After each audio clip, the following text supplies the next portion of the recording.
Hello साथियों, कैसे हैं आप सभी। गंगा क्लास पर आप सभी साथियों का हार्दिक स्वागत है। साथियों, क्लास 10 आज पार्ट 2 बनेगा। एक्सरसाइज आपकी रहेगी 3.5। एक पार्ट हम बना चुके हैं इसका, शायद आज हम फिनिश कर लें इसको। ठीक है, तो बिना टाइम वेस्ट किए स्टार्ट करते हैं। देखिए, NCERT क्लास 10 की बुक है और क्वेश्चन नंबर 4। लैंग्वेज थोड़ी बड़ी है, इस वजह से मैंने लिखा नहीं है। आप अपनी बुक में देख रहे हैं, क्वेश्चन दे रखा है चौथे का पहला क्वेश्चन कि एक छात्रावास में मासिक व्यय। देखो, सबसे पहले ऊपर लिखा है कि निम्नलिखित समस्या में रैखिक युग्म बनाइए। सबसे पहले आपको क्या करना है, रैखिक युग्म बनाने हैं। ठीक है, रैखिक समीकरण बनाने हैं 2। उनके हल यदि उनका अस्तित्व है तो किसी बीजगणितीय विधि से हल भी करना है। ठीक है, तो देखिए, एक छात्रावास के मासिक व्यय का एक भाग नियत है। कहने का मतलब है कि कोई छात्रावास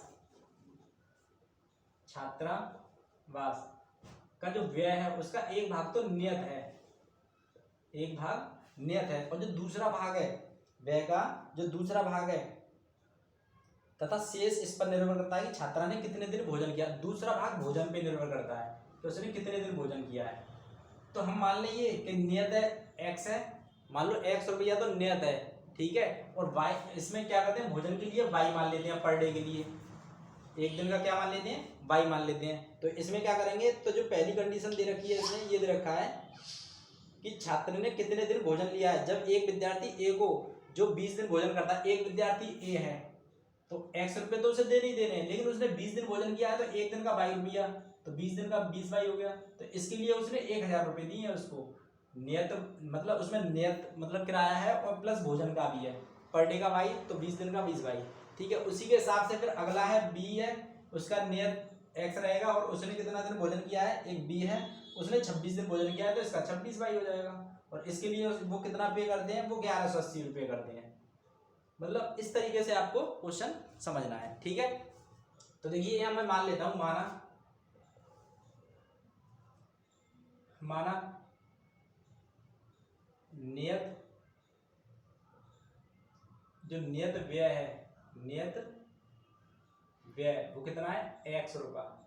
ठीक है, और भोजन का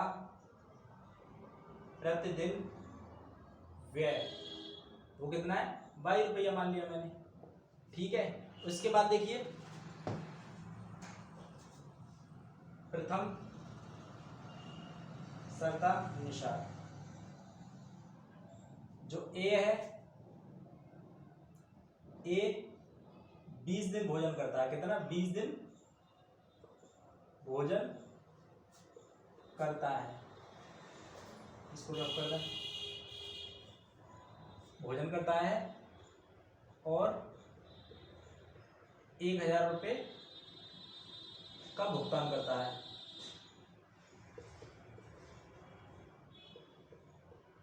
कहने का मतलब है, तो इसके हिसाब से उतने नियत रुपये दिए होंगे x, और 20 दिन किया है, एक दिन का y है, तो 20 दिन का कितना होगा, 20y।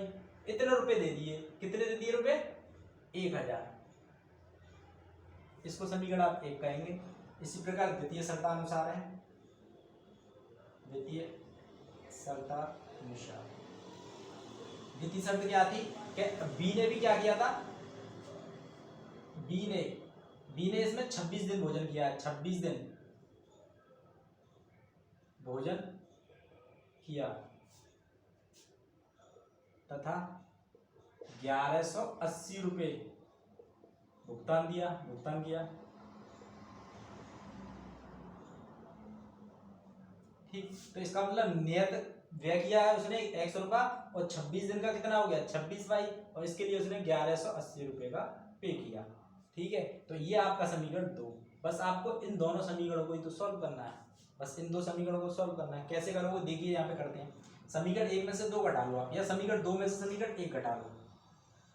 समीकरण 2 में से समीकरण 1 घटाने पर देखिए घटेंगे तो समीकरण x प्लस ये 26y है, ध्यान रखना इसको आप 26y आप ऐसे लिखना, 26y बराबर में 1180, और आप इसको लिखोगे x प्लस के 20y और बराबर में कितना, 1000।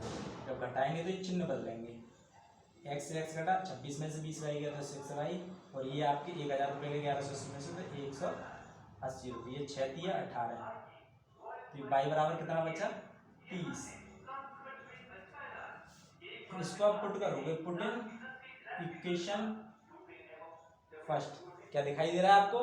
ठीक है, अब देखिए इसको समीकरण 2 है, इसको यहाँ रख देते हैं। इसको जब आप पुट करोगे y बराबर 30 समीकरण 1 में, तो x प्लस 20 इंटू वाई की जगह पे 30 बराबर में 1000 होगी।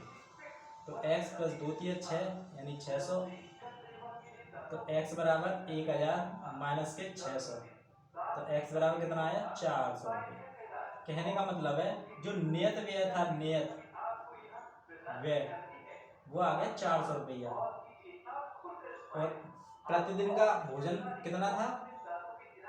भोजन का प्रतिदिन व्यय, भोजन का प्रतिदिन व्यय कितना है? तो 600 रुपया आया, क्योंकि वाई माना था ना मैंने। एक्स आ गया, एक्स की वैल्यू 400 और वाई की वैल्यू तो अभी आपने निकाली 30 रुपया। ये 30 रुपया ये है, तो ये आपका क्या आ गया? ये मैंने निकाल दिया कि नियत किराया उसका, मतलब नियत व्यय कितना कर रहा था? 400 रुपया, और भोजन में प्रतिदिन 30 रुपया। ठीक है साथी, अगला क्वेश्चन देखते हैं, इसको रफ करते हैं। साथियों इस क्वेश्चन को देखिए, फोर्थ का सेकंड क्वेश्चन है। एक भिन्न 1/3 हो जाती है कब? जब उसके अंश से 1 घटाया जाता है। और वह 1/4 हो जाती है कब? जब उसके हर में 8 जोड़ दिया जाता है। वह भिन्न ज्ञात करो। देखिए आप कैसे करोगे। माना अंश बराबर x और हर बराबर y, तो भिन्न क्या हो जाएगी आपकी? भिन्न हो जाएगी अंश बट्टे हर, यानी कि अंश बट्टे हर यानी x बट्टे y। ठीक है, प्रथम शर्तानुसार प्रथम शर्त क्या है कि भिन्न 1/3 हो जाएगी। ये कब हो जाएगी? जब उसके अंश में से 1 घटाया जाता है। अंश कौन सा है? ये। जब मैं अंश में से 1 घटा दूं तो ये 1/3 हो गई। इसको आप यहाँ से बनाओ समीकरण। ये 3x माइनस के 1 बराबर y, और 3 का गुणा करोगे 3x माइनस के 3 बराबर में y, तो ये 3x, ये y इधर आके माइनस का हो जाएगा और ये 3 उधर जाके प्लस का हो जाएगा। आप इसको इक्वेशन फर्स्ट करोगे। द्वितीय शर्त क्या है? द्वितीय शर्तानुसार द्वितीय शर्त है कि वह 1/4 हो जाती है कब? जब उसके हर में 8 जोड़ दिया जाता है। यानी अंश तो ऐसा ही रहेगा, लेकिन हर में अब किया 8 जोड़ दिया, तो कितनी हो गई? 1/4। क्रॉस मल्टीप्लाई करेंगे तो 4x, और 1 का इससे करेंगे तो y प्लस 8, ये इधर आएगा तो 4x माइनस के y बराबर 8। इसको समीकरण 2। आप समीकरण 1 और 2 को सॉल्व करेंगे तो देखो y गुणांक एक जैसे, जोड़ने घटाने पे कर देंगे। समीकरण 1 में से समीकरण 2 घटाने पर देखो समीकरण 1 कितना है? 3x माइनस के y बराबर 3, और ये 4x माइनस के y बराबर 8। घटाएंगे तो ये माइनस, ये प्लस, ये माइनस, देखो ये कट गया, ये माइनस x बचा और ये माइनस का 5 बचा। इससे ये माइनस x बराबर कितना आया? 5। इसको आप पुट करोगे, पुट इन इक्वेशन फर्स्ट, तो ये रही 3x की जगह पे 5 लगाओगे और माइनस के y बराबर 3, यही तो है। x की जगह बस 5 लगा दिया। 3 पंजे 15 माइनस के y बराबर 3, ये 15, ये 3 इधर आके माइनस का कर देंगे, y इधर जाके ये प्लस का हो जाएगा। तो y बराबर कितना आया? 12। तो आपसे भिन्न पूछी गई थी, तो भिन्न क्या थी? x बट्टे y, तो भिन्न x कितना है? 5, और बट्टे y कितना है? 12। ये आपका राइट आंसर है। ठीक है साथी, आशा करता हूँ समझ में आया होगा। एक क्वेश्चन और लेते हैं इसका, इसको रफ कर देते हैं साथी। इस क्वेश्चन को देखिए, नेक्स्ट क्वेश्चन है फोर्थ का तीसरा क्वेश्चन। पढ़ लेते हैं पहले क्वेश्चन को। यश ने एक टेस्ट में 40 अंक अर्जित किए हैं। यश ने 40 अंक अर्जित किए हैं एक टेस्ट में। जब उसे प्रत्येक सही उत्तर पर 3 अंक मिले और अशुद्ध उत्तर पर 1 अंक मिला, तब उसने 40 अंक प्राप्त किए। ठीक है, सही उत्तर पे कितना? 3 और अशुद्ध पे 1, यानी गलत पे 1। उसके बाद क्या किया? यदि उसे सही उत्तर पर 4 अंक मिलते तथा अशुद्ध उत्तर पर 2 अंक कटते तो यश 50 अंक अर्जित करता, यानी उसे 50 अंक मिलते। टेस्ट में कितने प्रश्न थे? देखिए कितने प्रश्न थे, तो अब कैसे पता करेंगे कितने प्रश्न थे? तो प्रश्नों की बात हो रही है सही की और अशुद्ध की, तो ये सही प्रश्न और गलत प्रश्न यही मान लेते हैं, इसी से निकलेंगे। तो देखिए सॉल्यूशन कैसे करोगे आप। माना जो सही प्रश्न थे, सही प्रश्न वो x मान लेते हैं, और जो गलत है यानी अशुद्ध गलत प्रश्न है वो कितने? y। अब देखो प्रथम शर्तानुसार प्रथम शर्त क्या है, 40 अंक कब मिल रहे हैं, जब उसे प्रत्येक सही उत्तर पर 3 अंक, यानी कि सही प्रश्न कितने x करके कितना आया है, एक प्रश्न पे एक सही प्रश्न पे कितना मिल रहा है उसे 3 नंबर, तो सही थे x, तो 3 नंबर के हिसाब से 3x हो गए, उसके हिसाब से अशुद्ध पर एक कटा है, यानी कि गलत कितने हैं y प्रश्न एक अंक कट रहा है एक पे, तो ये एक हुआ, तो ये माइनस कर देंगे। क्यों माइनस कर देंगे, क्योंकि ये नंबर कट रहे हैं भाई, सही नंबर ये आ रहे हैं हमारे, गलत ये आ रहे हैं, तो कटेंगे ना, सही में से गलत घटा दो तो कितने प्राप्त किए, तो उसने 40 नंबर। इसको आप इक्वेशन फर्स्ट करोगे। द्वितीय शर्त क्या है, द्वितीय शर्तानुसार, द्वितीय शर्त क्या है कि अब क्या हुआ कि उसे सही उत्तर पर 4 अंक, सही उत्तर का मतलब जो प्रश्न उसने सही किए थे वो कितने किए थे x, अब उसे 1 पे 4 मिल रहे हैं, तो x पे कितने मिलेंगे 4x, और गलत पे अशुद्ध उत्तर पे 2 अंक कटे। अब यार जो प्रश्न थे गलत y, उस पे हर एक पे 2 नंबर कटे हैं, तो y पे कितने कट जाएंगे 2y कट जाएंगे, तो ये घट के कितने मिल रहे थे 50। ये आप समीकरण नंबर 2, बस आपको इन दो समीकरणों को सॉल्व करना है। कैसे करेंगे, समीकरण 1 में आप 2 से गुणा कर लो, जिससे कि आपके गुणांक बराबर हो जाएंगे, वो घटा लेना, यहाँ लिखेंगे समीकरण 1 में, या समीकरण इसमें क्या करोगे आप 2 से भाग लगा दो, 2 से भाग इसी में, तो ये 2x माइनस के y और बराबर में 25 हो जाएगा।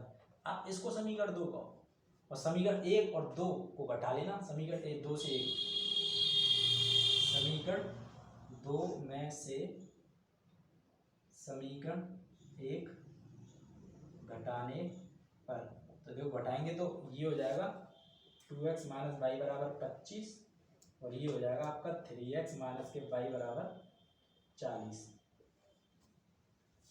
ठीक है, समीकरण 2 में से 1 घटा दिया, घटाने पे चिन्ह बदलेंगे, ये तो कट गए, ये माइनस का x और ये माइनस का 15, माइनस से माइनस कट, x बराबर कितना 15। आप इसको कहाँ पुट करोगे, पुट इन इक्वेशन कौन सी, आप इसमें पहली में पुट कर सकते हो, पहली में, तो ये 3 इंटू एक्स पे कितना रखोगे 15, यहाँ एक्स पे कितना रखोगे 15, और माइनस के y और बराबर में 40, तो ये 3 15 3 45 माइनस y बराबर 40, 45, ये 40 इधर आके माइनस के कर देना, ये y उधर जाके प्लस का हो जाएगा, तो y बराबर कितना आ गया 5। तो आप देख पा रहे हो क्या पूछा था, तो टेस्ट में कुल कितने प्रश्न थे, तो अब मैं कहाँ बताऊँ कितने प्रश्न थे।